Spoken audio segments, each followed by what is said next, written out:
नमस्कार दोस्तों, मैं इंद्रजीत शाह स्वागत करता हूं अपने इस यूट्यूब परिवार में। दोस्तों, आज की वीडियो आप लोगों के लिए बहुत खास होने वाली है। अगर आप UP triple S C JE 4612 vacancy का इंतज़ार कर रहे हैं, इसके एग्ज़ाम का, शॉर्ट लिस्टिंग डेट का और प्रिपरेशन कैसे करें, तो ये वीडियो आप लोगों के लिए बहुत ही असरदार होगी। वीडियो के अंत तक बने रहिएगा आप सभी लोग, ताकि बात आपको अच्छे से समझ में आए। दोस्तों, ये वीडियो बना यूपी ट्रिपल एस जेई 4612 की सफलता का एक ब्लूप्रिंट है। सिविल इंजीनियरिंग के छात्रों के लिए रणनीतिक तैयारी कैसे होगी, और इस वीडियो में हम डिस्कस करेंगे यूपी ट्रिपल एस जेई 4612 की जो रिक्तियाँ है, इसमें अपनी एक सीट के लिए कैसे तैयारी करें, अपनी एक सीट कैसे पक्की करें। शॉर्ट लिस्टिंग इसी महीने में होगी, एग्ज़ाम डेट इसी महीने में होगा या अगले महीने में होगा, इसके बारे में हम डिस्कस करें। तो सबसे पहले दोस्तों, हमारा जो लक्ष्य है, यानी आप सभी लोगों का जो डिप्लोमाधारी स्टूडेंट है, जो इसका एग्ज़ाम का वेट कर रहे हैं, उनका लक्ष्य है कि 4612 रिक्त जो सीटें हैं उसमें अपनी एक सीट सुनिश्चित करना, और आप सभी लोग इसके प्रयास में लगे हुए हैं। बस थोड़ी गाइडेंस की आवश्यकता है।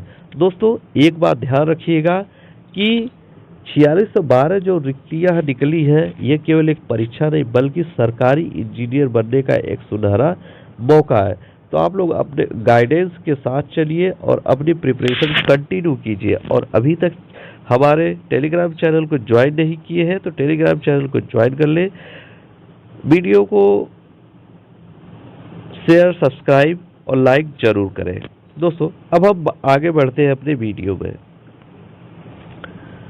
सबसे पहले बात कर लेते हैं, जैसे आप सभी लोग सिविल इंजीनियरिंग से डिप्लोमा कर रहे हैं, तो जिस तरीके से किसी घर को बनाने के लिए आपको एक नक्शे की ज़रूरत पड़ती है और उस नक्शे को लेकर आप एनालिसिस करते हैं, फिर जाके आप कंस्ट्रक्शन का काम शुरू करते हैं, उसी तरीके से आपका पहला कदम होना चाहिए कि अपने ट्रिपल एस जेई का जो सिलेबस है उसे डाउनलोड करें और उसका अच्छे से एनालिसिस करें।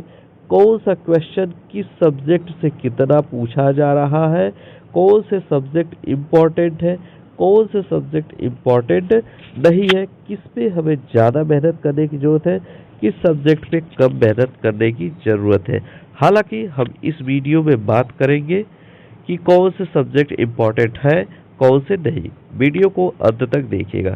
तो आपका सबसे पहला काम है कि ऑफिशियल वेबसाइट पर जाके, आप यूपी ट्रिपल एस सी के ऑफिशियल वेबसाइट पर जाके सिलेबस को डाउनलोड करें और उसे अच्छे से एनालिसिस करें। एनालिसिस करने के बाद जो सब्जेक्ट आपका वीक है उस सब्जेक्ट को स्ट्रॉन्ग बनाएं, उसे समय दें, और जो स्ट्रॉन्ग है उसे होल्ड पे रख के उसके सिर्फ क्वेश्चन प्रैक्टिस करते रहें। याद रहे दोस्तों, रिवीजन और प्रैक्टिस कंटिन्यू होना चाहिए, क्योंकि जितनी कड़ी मेहनत होगी सफलता भी उतनी बड़ी आपकी होगी।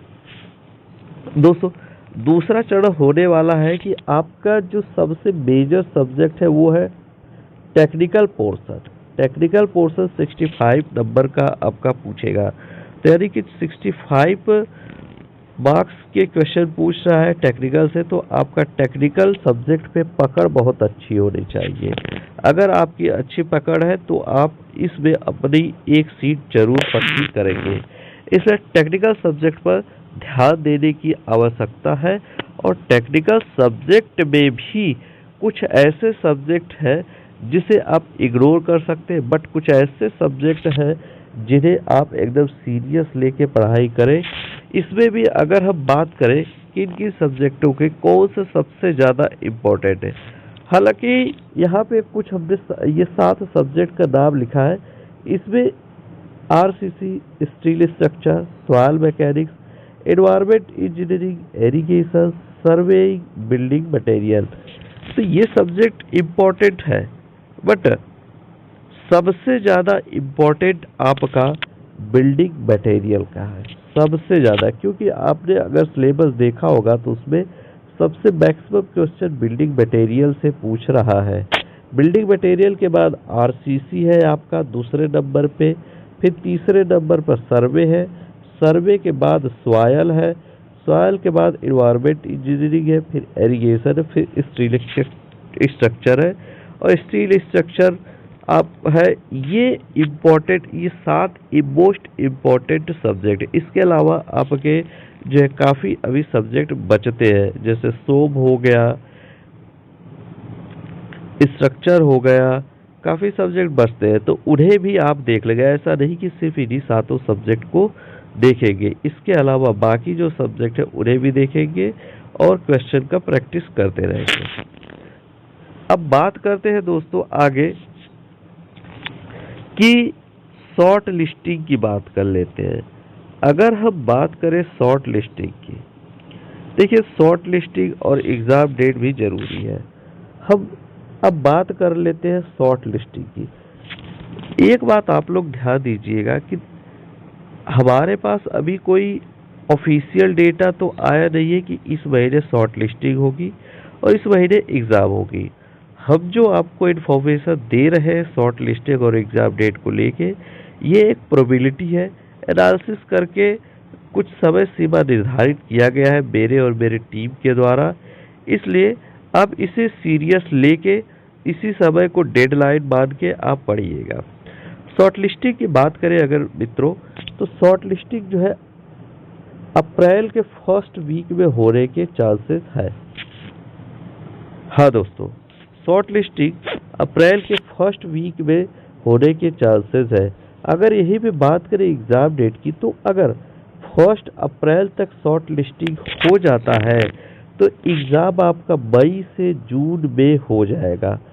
मई से जून में एग्ज़ाम आपके होने के चांसेस ज़्यादा बन रहे हैं, प्रोबेबिलिटी ज़्यादा है, क्योंकि उसके बाद अनाउंस जो हुआ है, मैंने अपने पुराने वीडियो में बताया था कि इलेक्ट्रिकल मैकेनिकल यानी 2300+ वैकेंसी आने वाली, तो उस वैकेंसी को भी रिलीज करने में डिले हो रहा है, तो उसे भी रिलीज करना, इसलिए ये 4612 जो रिक्तियाँ हैं इन्हें जल्द से जल्द भरा जाएगा और इनका प्रक्रिया शॉर्ट लिस्टिंग और एग्ज़ाम डेट का चालू हो जाएगा, जल्द से जल्द देखने को आपको मिलेगा।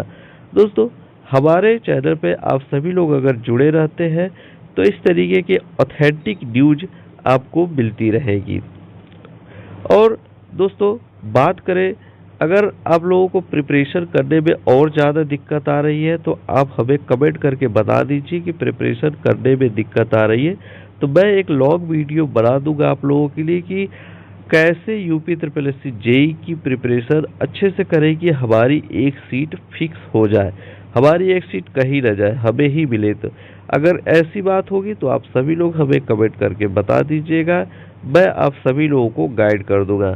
तो दोस्तों, आज के लिए छोटी सी इन्फॉर्मेशन आपको देनी थी, तो आज के लिए सिर्फ इतना ही दोस्तों। जय हिंद।